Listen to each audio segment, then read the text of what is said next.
Hi friends, welcome to our channel.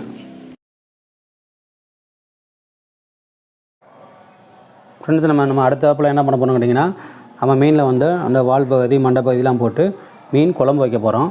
இப்போ அதுக்கு தேவையானதெல்லாம் என்ன வெட்டி வச்சுருக்கோம்னு பார்த்தீங்கன்னா, வெங்காயம் வெட்டி வச்சுருக்கோம் ஃப்ரெண்ட்ஸ். அது கூட தக்காளி, பச்சை மிளகா, கருவேப்பிலை எல்லாம் ரெடி பண்ணி வச்சுருக்கோம்.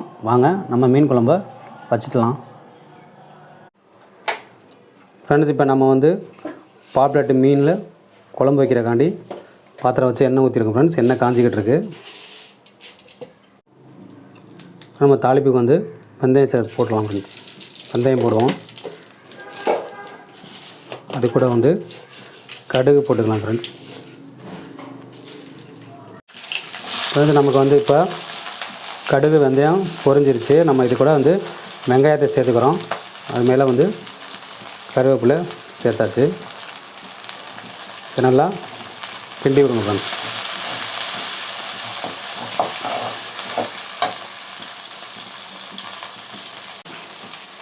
நம்ம இது கூட வந்து பச்சை மிளகா சேர்த்துக்கலாம் ஃப்ரெண்ட்ஸ். பச்சை மிளகா நடுவில் கீறி 3 பச்சை மிளகா சேர்த்துக்கிட்டோம். இப்போ நான் வந்து வெங்காயத்தை வந்து நல்லா வதக்கி விட்டுருக்கலாம்.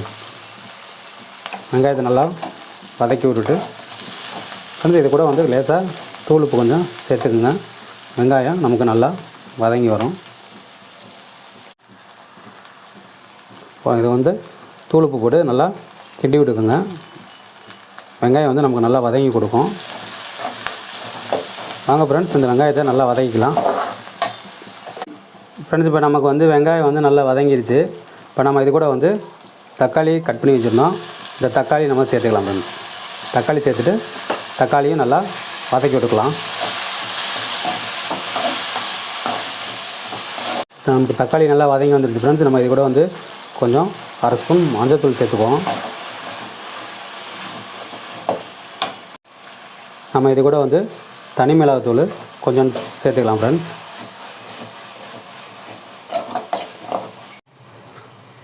ஃப்ரெண்ட்ஸ், இப்போ நமக்கு வந்து தக்காளியில் நல்லா வதங்கி வந்துருச்சு ஃப்ரெண்ட்ஸ். நம்ம இது கூட வந்து புளி தண்ணி ஊற்ற போகிறோம். ஃப்ரெண்ட்ஸ், இப்போ நம்ம வந்து புளி தண்ணி வந்து தனியாக கரைச்சி வச்சுருக்கோம். அதில் பார்த்திங்கன்னா நம்ம வீட்டில் இருக்கிற மசாலாத்தூள், தேவையான அளவுக்கு உரப்புக்காண்டி மசாலாத்தூள் சேர்த்துருக்கோம். அது கூட வந்து தேவையான அளவு உப்பு சேர்த்துருக்கோம். நம்ம இந்த புளி தண்ணியை வந்து நம்ம இந்த தக்காளியில் நம்ம ஊற்றிக்கலாம் ஃப்ரெண்ட்ஸ்.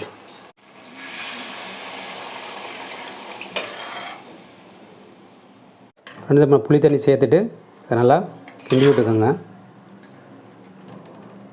நல்லா மசாலா நல்லா மிக்ஸ் ஆகிற மாதிரி நல்லா கிண்டி விட்டுருங்க.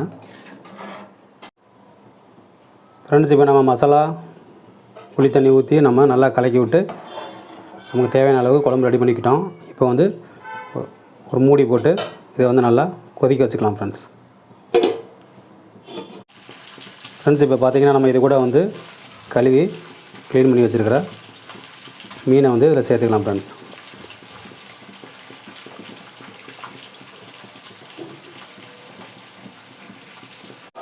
ஃப்ரெண்ட்ஸ், இப்போ நம்ம மீன் சேர்த்துருந்தீங்கன்னா நம்ம லேசாக கிண்டி விட்டுக்கலாம் ஃப்ரெண்ட்ஸ்.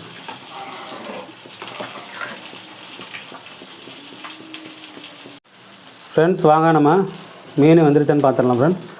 குழம்பு ரெடி ஆகிடுச்சு. மீனும் நமக்கு வந்து நல்லா வெந்துருச்சு ஃப்ரெண்ட்ஸ். ஃப்ரெண்ட்ஸ், அவ்வளோதான் ஃப்ரெண்ட்ஸ், மீன் குழம்பு நம்ம வச்சிட்டோம். பாப்லெட் மீன் குழம்பு எப்படி இருக்குன்னு கமெண்ட் பண்ணுங்கள் ஃப்ரெண்ட்ஸ். லைக் பண்ணுங்கள், ஷேர் பண்ணுங்கள். ஃப்ரெண்ட்ஸ், இப்போ நமக்கு வந்து சூப்பரான திருச்சி ஸ்பெஷல் பாப்லெட் மீன் குழம்பு ரெடி ஆகிடுச்சு ஃப்ரெண்ட்ஸ். பாருங்கள், செம்ம சூப்பராக இருக்குது. டேஸ்ட்டும் பண்ணோம். ரொம்ப அருமையாக இருந்தது ஃப்ரெண்ட்ஸ். பிடிச்சிருந்தால் லைக் பண்ணுங்கள், ஷேர் பண்ணுங்கள், கமெண்ட் பண்ணுங்கள் ஃப்ரெண்ட்ஸ். நம்ம சேனலை சப்ஸ்கிரைப் பண்ணி பெல் சிம்பிள் அமைக்கி ஆல் வீடியோஸ் கிளிக் பண்ணிக்கோங்க ஃப்ரெண்ட்ஸ். Thank you friends.